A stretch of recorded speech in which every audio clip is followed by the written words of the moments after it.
कल रास्ते में एक एक्सीडेंट हो गया जिसमें एक आदमी के हाथ में लग गई, उसका हाथ में कट लग गया काफ़ी गहरा। तो उस आदमी को डॉक्टर ने सजेस्ट किया कि अगर आपने अपना हाथ नहीं कटवाया तो इसका ज़हर जो है, इसका जो इन्फेक्शन है वो धीरे-धीरे आपकी पूरी बॉडी में फैल जाएगा और आप अगर 10 दिन जीना चाहने वाले होगे तो आप सिर्फ़ 1 ही दिन जी पाओगे। लेकिन वो आदमी ज़िद पर ही अड़ा रहा कि नहीं, मैं अपना हाथ नहीं कटाऊँगा क्योंकि मुझे पता है कि इसके बिना मैं अधूरा लगूँगा, इनकम्प्लीट लगूँगा, अच्छा नहीं लगूँगा। आप कोई भी दवाई दे दीजिए, कोई भी इलाज कर दीजिए, पर मैं अपना हाथ नहीं कटवाऊँगा।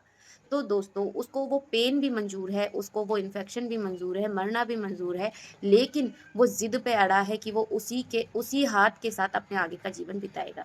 तो आप यहाँ पर तो सब लोग मेरे साथ एग्री करेंगे कि वो गलत है।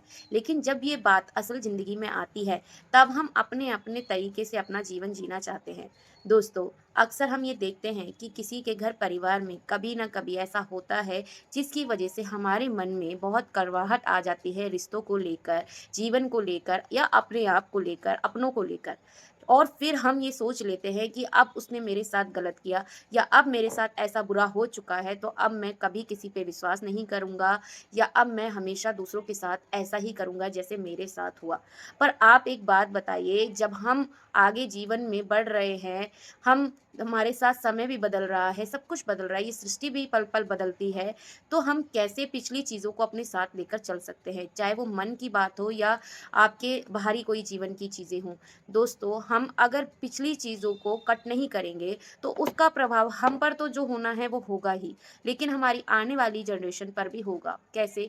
क्योंकि जितना एग्रेसिव हम रहेंगे उन चीज़ों को लेकर, जितना प्रेशर हम अपनी सोल पर देंगे अपने साथ बीती हुई चीज़ों को लेकर, जितना नेगेटिव हम हो जाएँगे लोगों को लेकर, सिचुएशन को लेकर, जितना अनथैंकफुल हम रहेंगे या जितना आप ये कह लीजिए कि हम सिर्फ़ उसी चीज़ को माइंड में बिठाएँगे कि नहीं, मैंने अपने परिवार में इतना बुरा देखा, मेरी माँ के साथ ऐसे हुआ, मेरे पिता के साथ ऐसे हुआ, मेरे साथ ऐसे हुआ।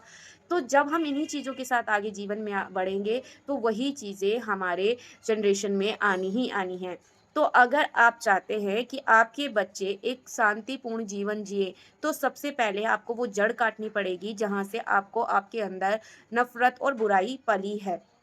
देखिए, आप कितनी मोटिवेशनल वीडियोज़ देखते होंगे, आपके मन में सारी चीज़ उपस्थित है, सही भी, गलत भी। आप सब कुछ जानते हैं, लेकिन अगर जानते हुए भी हम गलत करते हैं, इसका मतलब ये है कि हमारे खुद के अंदर वही गलत चीज़ें ज़्यादा हैवी हो चुकी हैं। आप जब कोई भी चीज़ तोलते हैं, जो चीज़ ज़्यादा होगी, उसी की तरफ हमारा पलड़ा झुक जाता है, उसी तरीके से हमारा मन होता है। इस संसार में कोई भी परफेक्ट नहीं है, सबके अंदर कोई ना कोई बुराई ज़रूर है। लेकिन फ़र्क पड़ता है कि उस बुराई का परसेंटेज ज़्यादा है या आपकी अच्छाई का परसेंटेज ज़्यादा है। अगर आपकी अच्छाई का परसेंटेज ज़्यादा होगा, चाहे आपने कैसा भी टाइम देखा है, चाहे आप कैसे भी लोगों से मिले हैं, आप उससे आगे बढ़कर अपनी सोल को बिना दाग लगाए, बिना उसको गंदा किए, बिना उसको प्रेशराइज़ किए, आप सिर्फ़ उसी तरीके से आगे बढ़ रहे हैं जैसे आप थे, तो आप यकीन मानिए आपके अंदर की जो अच्छाई है उसका परसेंटेज अप होता चला जाएगा, हर बार लेवल अप होता चला जाएगा और आपकी जनरेशन को आप वही शांति और सुकून देंगे।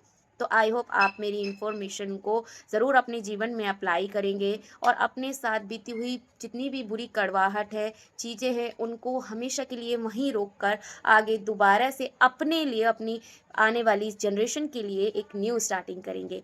मिलती हूँ नेक्स्ट वीडियो में। राधे राधे।